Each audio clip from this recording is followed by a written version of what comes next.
Hello friends, welcome back on apex classes digital platform. मैं शीतल Sharma, history की lecturer. हम पढ़ रहे थे क्लास 12th का सेकंड लेसन स्वर्णिम भारत के पृष्ठ, भारतीय इतिहास का स्वर्णिम पृष्ठ। आज का हमारा टॉपिक है मौर्य प्रशासन। ठीक है, मौर्यकालीन शासकों के बारे में हम कंप्लीट कर चुके हैं पिछले वीडियो में। आज का वीडियो का हमारा टॉपिक है मौर्य प्रशासन, जिसपे आपके 6 नंबर का इंपॉर्टेंट क्वेश्चन बनता है। ठीक है ना। इससे पहले एक इंपॉर्टेंट क्वेश्चन बताया था मैंने आपको अशोक से संबंधित। इस लेसन का दूसरा जो 6 नंबर का इंपॉर्टेंट क्वेश्चन बनता है वह है मौर्यकालीन प्रशासन का वर्णन। ओके, सबसे पहले हम देखते हैं मौर्यकालीन प्रशासन। मौर्यकालीन प्रशासन की जानकारी हमें किन स्रोतों से मिलती है? सबसे पहला 1 नंबर का शॉर्ट क्वेश्चन बनता है आपके कि मौर्यकालीन प्रशासन की जानकारी के स्रोत। तो 2 स्रोत है, 2 पुस्तकें हैं। सबसे पहला है मैगस्थनीज की इंडिका। पहली पुस्तक कौन सी है? मैगस्थनीज की इंडिका। साथ में बोलेंगे आप मैगस्थनीज की इंडिका ताकि आपको ध्यान रहे।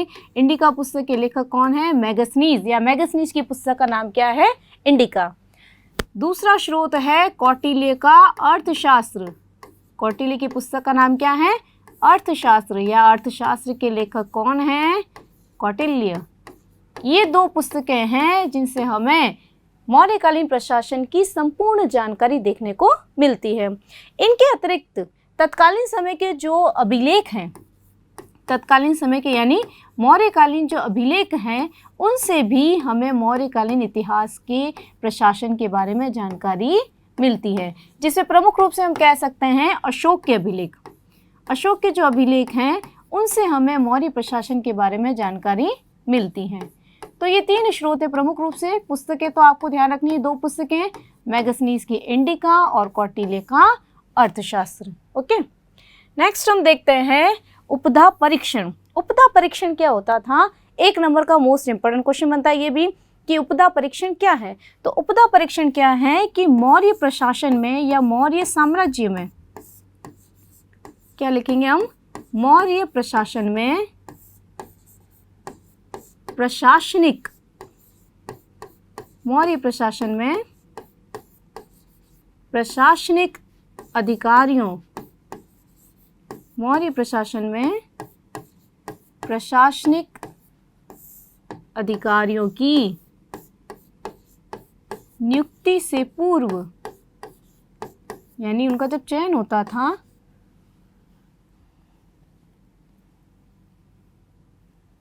नियुक्ति से पूर्व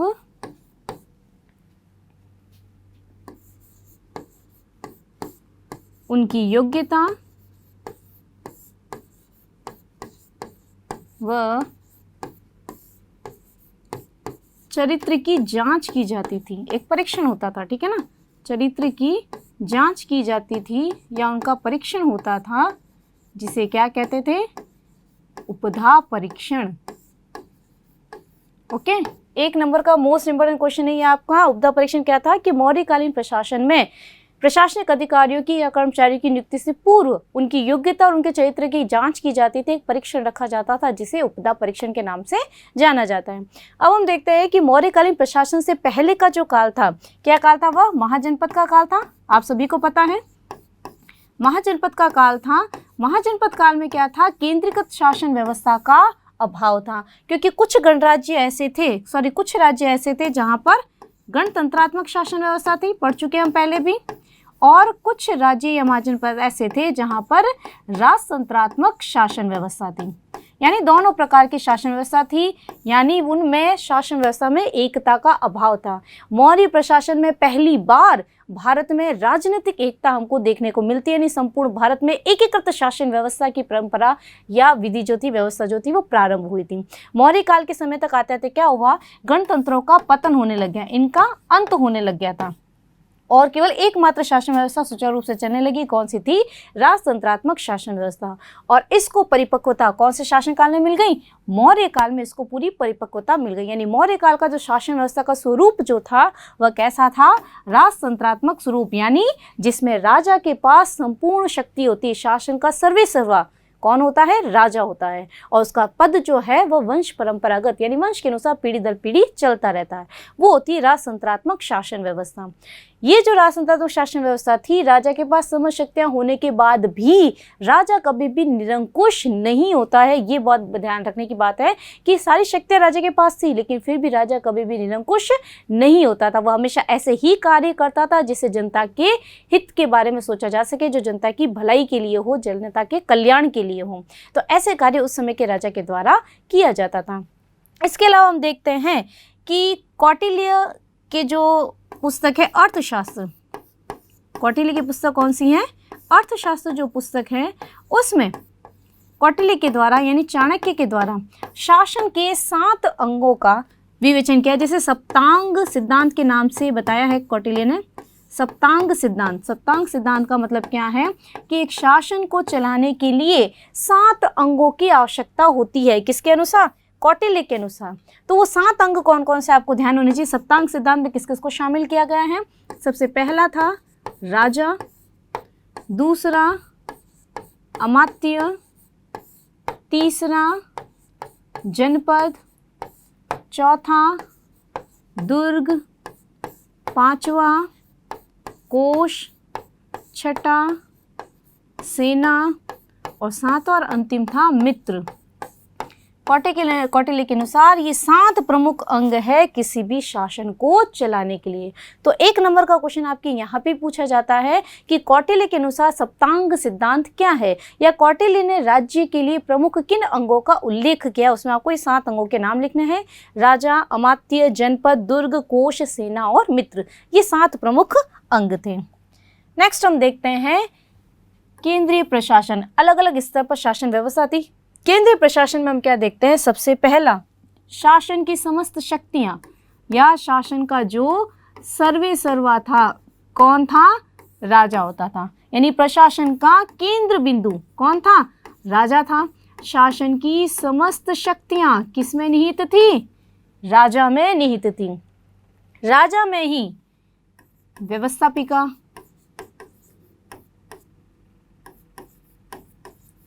कार्यपालिका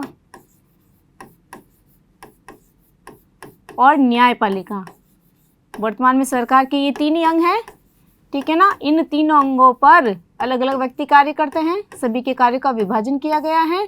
लेकिन मौर्य काल में क्या था? शासन की जो तीनों अंग, सरकार के जो तीनों अंग हैं, ये सारी शक्तियां किसमें निहित थी?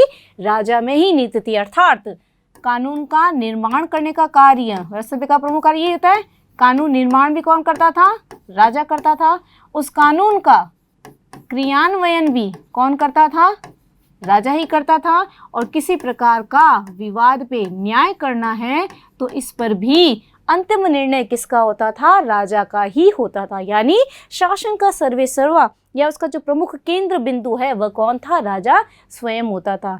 एक बात और बता दूं, मैं वापस रिपीट कर रही हूँ कि इतनी सारी शक्तियाँ, तीनों अंगों की शक्तियाँ एक व्यक्ति के हाथ में होने के बाद भी राजा निरंकुश नहीं होता था। ये बात अच्छे से ध्यान रखना है आपको, ठीक है। नेक्स्ट हम देखते हैं मंत्रिपरिषद। राजा को प्रशासनिक कार्यों में सहायता और सलाह देने के लिए क्या होती थी? मंत्रिपरिषद होती थी, ठीक है। राजा को उसके कार्य में सहायता और सलाह देने के लिए क्या थी? मंत्रिपरिषद थी, ठीक है ना। मंत्रिपरिषदों की नियुक्ति जो थी वह वंश और योग्यता के आधार पर की जाती थी। किसके आधार पर? वंश व योग्यता के आधार पर। यानी कई बार ऐसा होता था कि मंत्री के पुत्र में अगर योग्यता होती थी तो मंत्री के बाद उसके पुत्र को ही उस पद को दे दिया जाता था, और अगर ऐसा नहीं होता था तो किसी व्यक्ति में योग्य व्यक्ति को भी वो पद दिया जा सकता था। यानी एक तो वंश परंपरागत भी होता था और योग्यता के आधार पर भी मंत्रिपरिषद के सदस्यों को नियुक्त किया जाता था। किसके द्वारा? राजा के द्वारा। यानी यहाँ पर भी अंतिम निर्णय किसका था? राजा का ही अंतिम निर्णय होता था मंत्रिपरिषद के सदस्यों को चुनने के लिए। इसके अलावा एक आंतरिक परिषद होती थी। शासन में क्या थी? एक आंतरिक परिषद होती थी, जिसको क्या कहा जाता था? मंत्रिण कहा जाता था। मंत्रिण किसे कहते थे? कि केंद्रीय शासन व्यवस्था में एक आंतरिक परिषद होती थी जिसे मंत्रिण कहते थे, जिसमें 3 से 4 सदस्य होते थे, और इनको भी नियुक्त कौन करता था? राजा ही करता था, ठीक है ना। और महत्वपूर्ण विषयों पर राजा के द्वारा इन सभी मंत्रिपरिषद के मंत्रियों के द्वारा सलाह ली जाती थी, मशवरा लिया जाता था। लेकिन सिर्फ सलाह लेने का ही कार्य था। राजा इसके लिए बाध्य नहीं होता था कि वो उनके परामर्श को माने ही सही या स्वीकार ही करे, ये अनिवार्य नहीं था। ठीक है, वह सिर्फ सहायता ले सकता था, उनसे परामर्श ले सकता था। अगर राजा को उचित लगती थी वह सलाह तो वो उसको मान सकता था। उसको मानना न मानना राजा के ऊपर डिपेंड करता था। ठीक है, नेक्स्ट हम देखते हैं अधिकारी। अधिकारी में क्या देखते हैं कि मौर्यकालीन जो प्रशासन के जो शीर्षस्थ अधिकारी थे, शीर्षस्थ अधिकारी यानी ऊंचे पद वाले जो अधिकारी थे, उनको कौटिल्य ने क्या कहा है, तीर्थ कहा है। क्या कहा है, तीर्थ कहा है। मौर्य काल में तीर्थ कौन होते थे, जो शीर्षस्थ अधिकारी होते थे उनको तीर्थ कहा गया है। और कौटिल्य के अनुसार, ठीक है ना, कौटिल्य की जो पुस्तक है अर्थशास्त्र, उसके अनुसार उस समय कितने तीर्थों का उल्लेख है, 18 तीर्थों का उल्लेख किया गया है। कितने तीर्थों का, 18 तीर्थों का उल्लेख किया गया है, जिसमें प्रमुख रूप से हम देखते हैं कि कोषाध्यक्ष आता था इसके अंदर, कोषाध्यक्ष के बाद में सेनापति आता था इसके अंदर, समाहर्ता आता था इसके अंदर, यानी और काफ़ी सारे जो शीर्षस्थ अधिकारी थे उनका उल्लेख कौटिल्य के द्वारा किया गया है, जिनकी संख्या कितनी बताई है, 18 बताई है। इनके अलावा कुछ प्रमुख अध्यक्षों का उल्लेख भी हमें कौटिल्य की पुस्तक में देखने को मिलता है, जिनकी संख्या कितनी बताई गई है, 26 संख्या बताई गई है अध्यक्षों की संख्या। इनका प्रमुख क्या कार्य होता था, राज्य की आर्थिक व्यवस्था का नियमन करना, राज्य के आर्थिक व्यवस्था को देखना, आर्थिक व्यवस्था पर नियंत्रण करना, आर्थिक व्यवस्था का नियमन और नियंत्रण यानी उनके लिए नियम कानून बनाना और उस पर नियंत्रण स्थापित करने का कार्य किसका होता था, इन अध्यक्षों का। जिसमें हम देखते हैं कि प्रमुख रूप से हम देखते हैं कि प्रमुख अध्यक्ष में हम कोषाध्यक्ष मान सकते हैं, कृषि विभाग का अलग अध्यक्ष होता था, सेना का प्रमुख अध्यक्ष होता था, आयात निर्यात के लिए अलग अध्यक्ष होता था। इन अध्यक्षों का कार्य क्या होता था, राज्य स्तर पर आर्थिक व्यवस्था का नियमन करना और उसको नियंत्रण करना होता था। ठीक है, नेक्स्ट हम देखते हैं राजस्व प्रशासन। राजस्व प्रशासन यानी राज्य की इनकम, ठीक है ना, जो इनकम का डिपार्टमेंट था, राज्य की आय का स्रोत हम देखते हैं। तो राज्य की आय के प्रमुख स्रोत क्या आते हैं, सेना से मिलता था, दुर्ग से मिलता था, सेतु से मिलता था, खाने जो होती है खान से मिलता था, आयात निर्यात के जो साधन थे, जो वस्तुएं थी, उन सभी चीज़ों से राज्य की इनकम होती थी, राज्य की आय के ये सभी क्या थे, प्रमुख स्रोत थे। अब राज्य की आय के स्रोत में इनमें प्रशासन में दो प्रमुख व्यक्ति आपको ध्यान रखने हैं। सबसे पहला याद रखना है समाहर्ता। पहला व्यक्ति कौन है, समाहर्ता। समाहर्ता कौन होता था, राजस्व प्रशासन का, राजस्व विभाग का प्रमुख अधिकारी। राजस्व प्रशासन का प्रमुख अधिकारी कौन होता था, समाहर्ता होता था। ठीक है ना, इसकी नियुक्ति भी राजा के द्वारा ही की जाती थी। इसके 3 प्रमुख कार्य होते थे। क्या 3 प्रमुख कार्य थे, इसके 3 प्रमुख कार्य में सबसे पहला हम देखते हैं वार्षिक बजट तैयार करना। वार्षिक बजट जो तैयार किया जाता था किसके द्वारा किया जाता था, समाहर्ता के द्वारा। वार्षिक बजट तैयार करना। दूसरा कार्य होता था इसका आय व्यय का ब्यौरा रखना, कितना इनकम आई है, कितना खर्च हुआ है, ये सारा ध्यान कौन रखता था, समाहर्ता। तो आय व्यय का ब्यौरा रखना।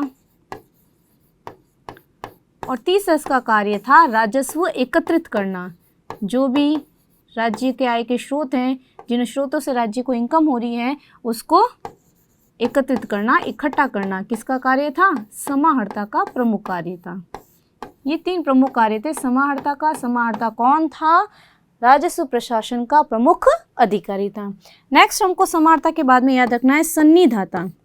दूसरा प्रमुख व्यक्ति कौन था, सन्निधाता। सन्निधाता कौन था, ये तो राजस्व प्रशासन का प्रमुख अधिकारी है, और सन्निधाता जो होता था वह राजकीय कोष का प्रमुख अधिकारी होता था। राज्य का प्रमुख जो खजाना है, ठीक है ना, राजकीय कोष का जो प्रमुख अधिकारी था वह क्या कहलाता था, सन्निधाता। इसके द्वारा भी वनों के ऊपर, सिंचाई के ऊपर, नाप तोल के लिए, आयात निर्यात के लिए जो विभाग बने हुए थे, उन सबसे उन पर नियंत्रण रखने का कार्य किसका होता था, सन्निधाता का होता था। यानी राजस्व प्रशासन में 2 प्रमुख व्यक्तियों के नाम याद रखने आपको, एक समाहर्ता होता था और दूसरा सन्निधाता होता था। नेक्स्ट हम देखते हैं प्रांतीय प्रशासन, केंद्रीय प्रशासन हमने देख लिया, प्रांतीय प्रशासन केंद्र के नीचे होता था, ठीक है ना। संपूर्ण केंद्र को अलग अलग प्रांतों में बांटा गया था। प्रांतीय प्रशासन में हम क्या देखते हैं, प्रांत प्रशासन का जो प्रमुख व्यक्ति होता था वह कौन होता था, राजा का पुत्र, राजकुमार, या जिसको हम आर्यपुत्र कह सकते हैं, ठीक है ना। राजकुमार या जो आर्यपुत्र था वह प्रांत का प्रमुख प्रशासन देखता था। इसकी भी नियुक्ति कौन करता था, राजा करता था, ठीक है ना। राजकुमार को नियुक्त कौन करता था, यानी अपने पुत्र को अगर नियुक्त करना है तो कौन करता था, राजा स्वयं करता था। और राजकुमार की सहायता के लिए एक महामात्र होता था और एक अमात्य होता था। महामात्र और अमात्य, ये जो दो व्यक्ति थे ये राजकुमार को उसके कार्यों में सहायता और सलाह देने का कार्य करते थे, ठीक है। फिर हम देखते हैं कि अशोक के काल में संपूर्ण प्रांत को 5 भागों में बांटा गया है। 5 भागों में बांटा गया है। सबसे पहला है उत्तरापथ। पहला प्रांत कौन सा था, उत्तरापथ। भाई एक जगह से रहकर तो सारा शासन चलाना मुश्किल है, इसीलिए अलग अलग प्रांतों में बांट दिया ताकि संपूर्ण भारत पर शासन व्यवस्था को सुचारू रूप से संचालन किया जा सके। उत्तरापथ की राजधानी क्या थी, तक्षशिला। ये राजधानी आपको बहुत अच्छे से याद रखनी है। कई बार क्या होता है, लॉन्ग क्वेश्चन के अलावा 4 नंबर के क्वेश्चन में पर्टिकुलर किसी एक प्रशासन के बारे में भी पूछ लिया जाता है, जैसे केंद्रीय प्रशासन का वर्णन करो या प्रांतीय प्रशासन का वर्णन करो, तो पर्टिकुलर अलग से किसी एक प्रशासन के बारे में पूछकर आपसे 4 नंबर का क्वेश्चन पुटअप किया जा सकता है। तो प्रांतीय प्रशासन जो कि 5 भागों में बटा हुआ था। उत्तरापथ की राजधानी थी तक्षशिला, दक्षिणापथ की राजधानी थी सुवर्णगिरी। क्या रहता है, राजधानी क्या थी, सुवर्णगिरी। अवंती राष्ट्र की राजधानी थी उज्जैनी। अवंती राष्ट्र की राजधानी उज्जैनी। कलिंग की राजधानी थी तोसली। कलिंग की राजधानी क्या थी, तोसली। और मध्य प्रांत की राजधानी थी पाटलिपुत्र। ये बिल्कुल मध्य में थी, जो संपूर्ण मगध की भी राजधानी थी, केंद्र था ये शासन का, ठीक है ना। तो मध्य प्रांत की राजधानी पाटलिपुत्र, ये भी एक प्रांत, यानी 5 प्रांतों से संपूर्ण मौर्य शासन संभाला जाता था। राजकुमार इसका प्रमुख व्यक्ति होता था, ठीक है ना। नेक्स्ट हम देखते हैं नगरीय प्रशासन। नगरीय प्रशासन के लिए क्या है कि मैगस्थनीज की पुस्तक इंडिका जो है उससे हमें पता चलता है कि नगरीय प्रशासन के लिए 30 सदस्यों की एक समिति होती थी, एक मंडल होता था। 30 सदस्यों का मंडल होता था जिसके द्वारा नगर का शासन संभाला जाता था। और 30 सदस्यों के मंडल को 6 समितियों में विभक्त किया गया था। कितनी समितियों में, 6 समितियों में विभक्त कर दिया गया था। और प्रत्येक समिति में 5 सदस्य होते थे। कितने सदस्य होते थे, 5 सदस्य होते थे, यानी 6 × 5 हो गए टोटल 30 सदस्य, यानी 30 सदस्यों के द्वारा नगर का प्रशासन चलाया जाता था। अब 6 समितियां कौन कौन सी है। सबसे पहली समिति थी उद्योग और शिल्पों का निरीक्षण करने वाली समिति। दूसरी समिति थी विदेशियों की देखरेख करने वाली समिति। तीसरी समिति थी जन्म मरण का लेखा जोखा रखने वाली समिति। चौथी समिति थी व्यापार वाणिज्य की।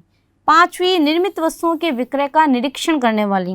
और 6ठी थी बिक्री कर वसूल करने वाली समिति। इन 6 समितियों के माध्यम से, जिसमें प्रत्येक 5 सदस्यों के द्वारा संपूर्ण नगर का शासन संचालन किया जाता था। फिर हम देखते हैं नगर का प्रशासन जो था, जो प्रमुख अधिकारी था, नगर का प्रमुख अधिकारी क्या कहलाता था, नागरक कहलाता था। क्या कहलाता था, नगर का प्रमुख अधिकारी क्या कहलाता था, नागरक कहलाता था, ठीक है। और इसकी सहायता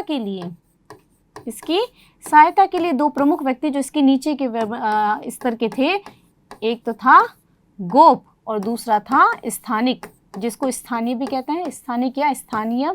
इन 2 व्यक्तियों के द्वारा नागरिक की सहायता की जाती थी शासन के संचालन करने के लिए। ओके, नेक्स्ट हम देखते हैं जनपद और ग्रामीण स्तर। जनपद और ग्रामीण स्तर में हम क्या देखते हैं कि जनपद स्तर पर 3 प्रमुख अधिकारी थे, प्रदेश, राजौक और युक्त। ये 3 प्रमुख अधिकारी थे जो जनपद स्तर का शासन संभालते थे। इनका वैसे प्रमुख कार्य क्या होता था, भूमि से संबंधित, न्याय से संबंधित और लेखा जोखा से संबंधित जो कार्य होते थे वह किनके द्वारा किए जाते थे, लेखा जोखा ये सारे कार्य किसके द्वारा किए जाते थे? प्रदेश, राजूक और युक्त के माध्यम से किए जाते थे। ठीक है ना। जनपद स्तर के ये जो व्यक्ति थे, ये तीनों व्यक्ति, ये केंद्र और जनपद स्तर के यानी स्थानीय स्तर के बीच एक कड़ी का कार्य करते थे। कड़ी का यानी एक बीच में माध्यम बने हुए थे, स्तर की कड़ी थे, जो केंद्र की जो चीज़ होती थी उसको स्थानीय स्तर पर लेकर आते थे और यहाँ की समस्याओं को केंद्र स्तर पर ले जाने का कार्य करते थे। तो केंद्र और स्थानीय स्तर की कड़ी कौन थे? प्रदेश, राजूक और युक्त, तीन प्रमुख अधिकारी। फिर ग्राम स्तर प्रशासन की सबसे छोटी इकाई, प्रशासन की सबसे छोटी इकाई क्या थी? ग्राम थी। ग्राम का मुखिया क्या कहलाता था? ग्रामिक कहलाता था। अब ग्रामिक जो होता था वह राजकीय अधिकारी नहीं था, यानी राज्य के द्वारा इसको नियुक्त नहीं किया जाता था। ये एक स्पेशली बात ध्यान रखनी है आपको कि गांव का प्रमुख ग्रामिक जो था वह राजकीय अधिकारी नहीं था, उसको जनता के द्वारा चुना जाता था। ठीक है ना, ये एक अलग से इसमें याद रखना है। इसका चुनाव जो था वह जनता करती थी, जनता के द्वारा चुना जाता था। ओके। फिर हम देखते हैं मौर्यकालीन सैन्य व्यवस्था। सैन्य व्यवस्था के खिलाफ क्या था? एक अलग से सैन्य विभाग था। मौर्य काल में क्या था? एक अलग से सैन्य विभाग था जो किसके नियंत्रण में था? एक अमात्य के नियंत्रण में। एक अमात्य होता था जो संपूर्ण सैन्य विभाग का संचालन करता था। उस समय में सैन्य व्यवस्था में ऐसा कहा जाता है, मैगजीन्स और कौटिल्य के द्वारा ये कहा जाता है कि इसके लिए भी 6 समितियां बनी हुई थी। 6 समितियां बनी हुई थी और प्रत्येक समिति में इसमें भी कितने सदस्य होते थे? 5 सदस्य होते थे। अब ये जो 6 समितियां थी वे सेना के 5 अंगों पर नियंत्रण रखती थी। 5 अंग कौन कौन से हैं? सबसे पहला हम देख रहे हैं पैदल, दूसरा हम देख रहे हैं अश्व, तीसरा हाथी सेना, रथ सेना और नौसेना। ये 5 जो सेना के प्रमुख अंग थे, इन 6 समितियों के द्वारा इन पर नियंत्रण किया जाता था। नेक्स्ट हम देखते हैं अंतपाल। अब सैन्य व्यवस्था में अंतपाल कौन था? तो सैनिकों का प्रबंध करने वाला, सैन्य प्रबंध करने वाला व्यक्ति क्या कहलाता था? अंतपाल।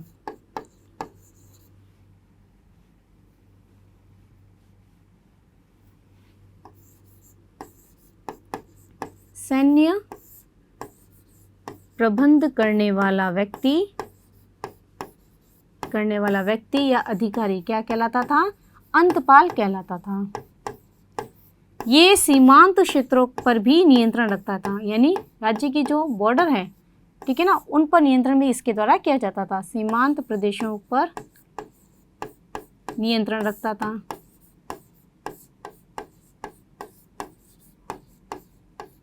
ओके।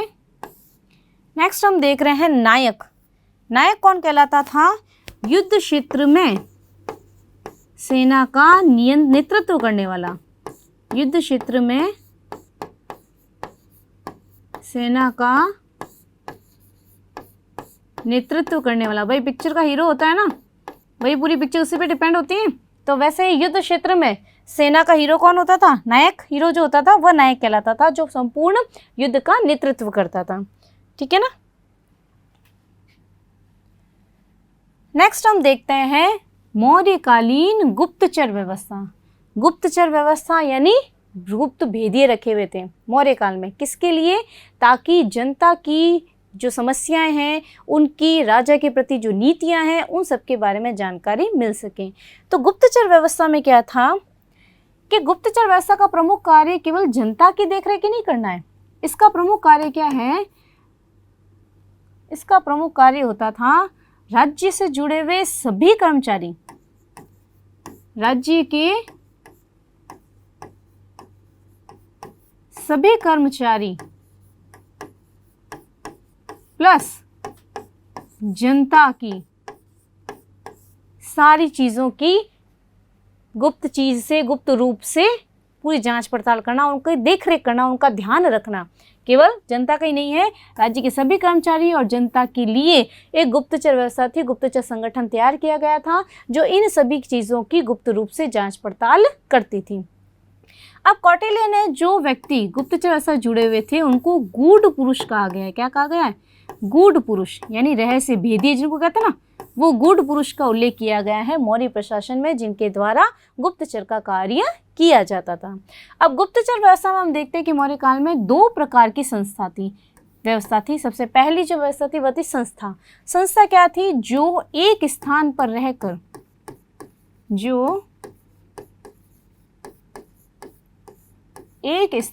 रहकर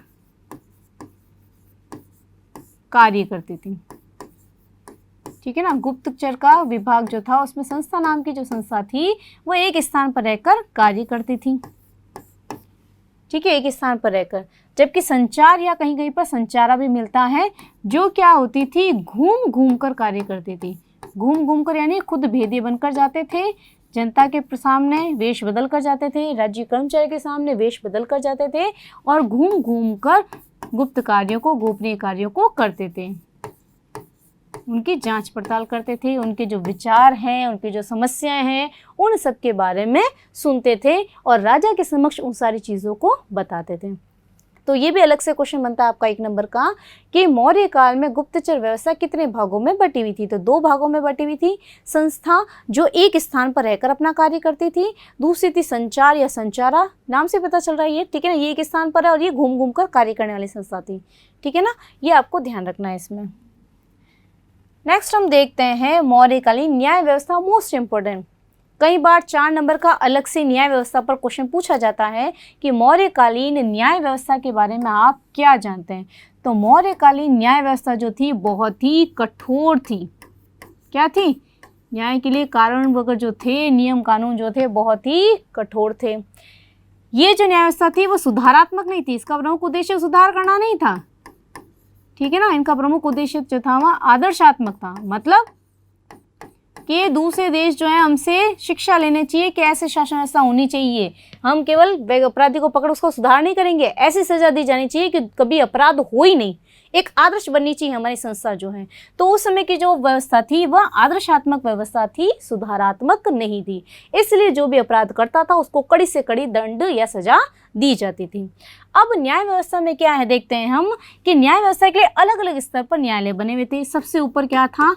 राजा या राष्ट्र होता था। इसके नीचे क्या होता था? जनपद होता था। जनपद के नीचे क्या होता था? द्रोणमुख होता था। द्रोणमुख के नीचे कौन होता था? संग्रहक होता था। कहीं पर संग्रहण मिलता है, कहीं पे संग्रहक मिलता है। ठीक है ना, दोनों सेम है।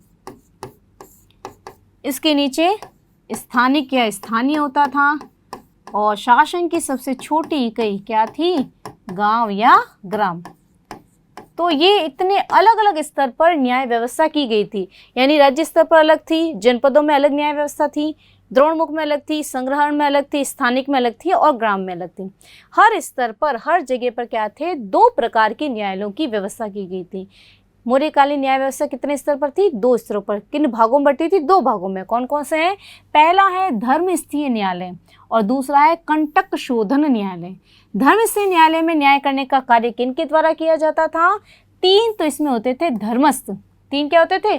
3 तो इसमें होते थे धर्मस्थ और 3 इसमें होते थे अमात्य। 3 होते थे धर्मस्थ और 3 होते थे इसमें अमात्य। अब धर्मस्थ न्यायालय में क्या होते थे? नागरिकों के आपसी विवाद जो होते थे, क्या होते थे? नागरिकों के आपसी विवादों को इसमें सुना जाता था और उस पर निर्णय किया जाता था। समझ में आ रहा है? धर्मस्थ न्यायालय में क्या था? नागरिकों के बीच के जो भी विवाद होते थे वो इसके अंतर्गत आते थे।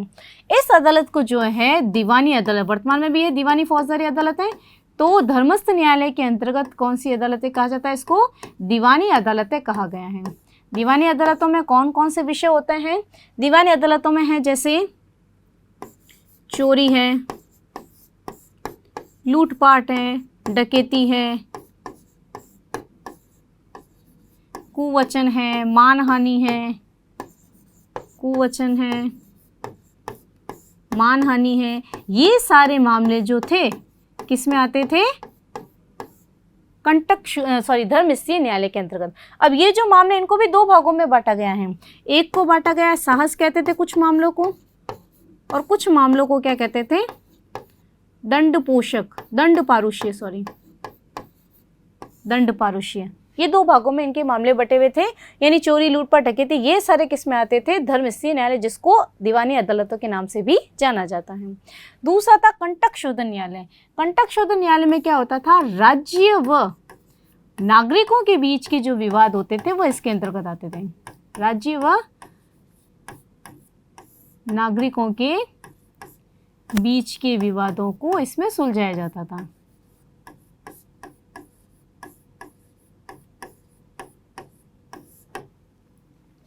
इसमें न्याय करने का कार्य कौन करते थे? 3 इसमें होते थे प्रदेष्टि और 3 इसमें होते थे अमात्य। यहाँ पर भी 6 लोगों के द्वारा निर्णय किया जाता था। ये जो अदालतें होती थी इनको क्या कहते थे? फौजदारी अदालतें। क्या कहते थे इनको? फौजदारी अदालतें इनको कहते थे। इसके अंदर क्या आता था? राज्य और नागरिकों के बीच में हत्या का मामला है, चोरी डकैती का मामला है, लूटपाट का मामला है, ये सारे मामले राज्य और नागरिकों के बीच होने वाले मामले किसके अंतर्गत आते थे? कंटक शोधन न्यायालय के अंतर्गत आते थे। अब इन मामलों में हालांकि कभी कभी ऐसा होता था कि यहाँ के निर्णय, जैसे अभी वर्तमान में न्याय व्यवस्था अलग अलग है, जिला स्तर पर जिला न्यायालय, सेशन कोर्ट बने हुए अपने, उसके ऊपर राज्य न्यायालय, हाई कोर्ट बने हुए हैं, उसके ऊपर अपना सुप्रीम कोर्ट है, ठीक है ना। तो अगर एक न्यायालय से हम सेटिस्फाई नहीं होते तो उसके ऊपर के स्तर पर हम अपील करते हैं, वहां से भी नहीं होते तो लास्ट अपन कहाँ जाते हैं? सुप्रीम कोर्ट तक जाते हैं। तो वहां पर क्या होता था? अंतिम जो निर्णय लिया जाता था वह किसके द्वारा लिया जाता था? राजा के द्वारा लिया जाता था। यानी यहाँ पर भी शुरू में बताया था मैंने आपको, न्यायपालिका जो थी, न्यायपालिका से संबंधित सारी शक्तियाँ भी किसमें निहित थी? राजा में निहित थी। यानी किसी भी प्रकार का विवाद अगर ऐसा लगता था बहुत ज़्यादा विवादग्रस्त हो रहा है तो उस पर अंतिम निर्णय किसके द्वारा लिया जाता था? राजा के द्वारा ही लिया जाता था। अब यह है कि यहाँ पर कानून निर्माण जो किया जाता था, निर्णय जो लिया जाता था, उसका आधार क्या था, जिसको हम कानून के अंग कह सकते हैं। इसका उल्लेख कौटिल्य ने किया है। किसने किया है? कौटिल्य ने अपनी पुस्तक अर्थशास्त्र के अंतर्गत बताया है कि कानून के 4 अंग थे। कितने अंग थे? 4 अंग थे जिसके आधार पर निर्णय लिया जाता था। 4 अंग कौन कौन से थे? सबसे पहला है धर्म, दूसरा है व्यवहार, तीसरा है चरित्र और चौथा है शासन। यानी जिस प्रकार वर्तमान में संविधान की धाराओं के आधार पर निर्णय होता है, उस समय क्या माना जाता था कि ये कार्य जो धर्म के विरुद्ध किया इसलिए ये सजा मिलनी चाहिए, ये कार्य व्यवहार के विरुद्ध किया इसलिए ये सजा मिलनी चाहिए, ये कार्य चरित्र के विरुद्ध किया, ये कार्य शासन के विरुद्ध या राजद्रोह के मामले जो होते थे। तो इन 4 आधारों पर मौर्यकालीन प्रशासन में निर्णय लिया जाता था। इस पर भी आपसे 1 नंबर का अलग क्वेश्चन पूछा जाता है कि मौर्यकालीन प्रशासन में कानून के प्रमुख अंग कौन कौन से थे? तो 4 अंग थे, धर्म, व्यवहार, चरित्र और शासन। तो आज का हमारा जो टॉपिक है वह यहीं पर कंप्लीट होता है। इसमें आपको पूरा मौर्यकालीन प्रशासन समझा दिया गया है। 6 नंबर का मोस्ट इंपोर्टेंट क्वेश्चन बनता है, आप इसको बहुत अच्छे से तैयार करें। 4 नंबर के क्वेश्चन में पर्टिकुलर किसी एक पार्ट का नगरीय, प्रांतीय, सैन्य व्यवस्था, न्यायिक व्यवस्था अलग से पूछी जा सकती है। तो आपको कंप्लीटली पूरा लॉन्ग क्वेश्चन के हिसाब से तैयार करना है ताकि उसी में आपके शॉर्ट क्वेश्चन भी तैयार हो जाएं। ओके, तो आज का हमारा टॉपिक यहीं समाप्त होता है। नेक्स्ट क्लास में हम अगले टॉपिक में जाएंगे। ओके, तब तक के लिए थैंक यू। सब्सक्राइब करें हमारा apex classes edutech YouTube channel, साथ ही बेल आइकन को क्लिक करना बिल्कुल ना भूलें ताकि आगे आने वाले सभी यूट्यूब वीडियोस की अपडेटेड नोटिफिकेशंस सबसे पहले आपको मिले। Apex classes edutech, subscribe now.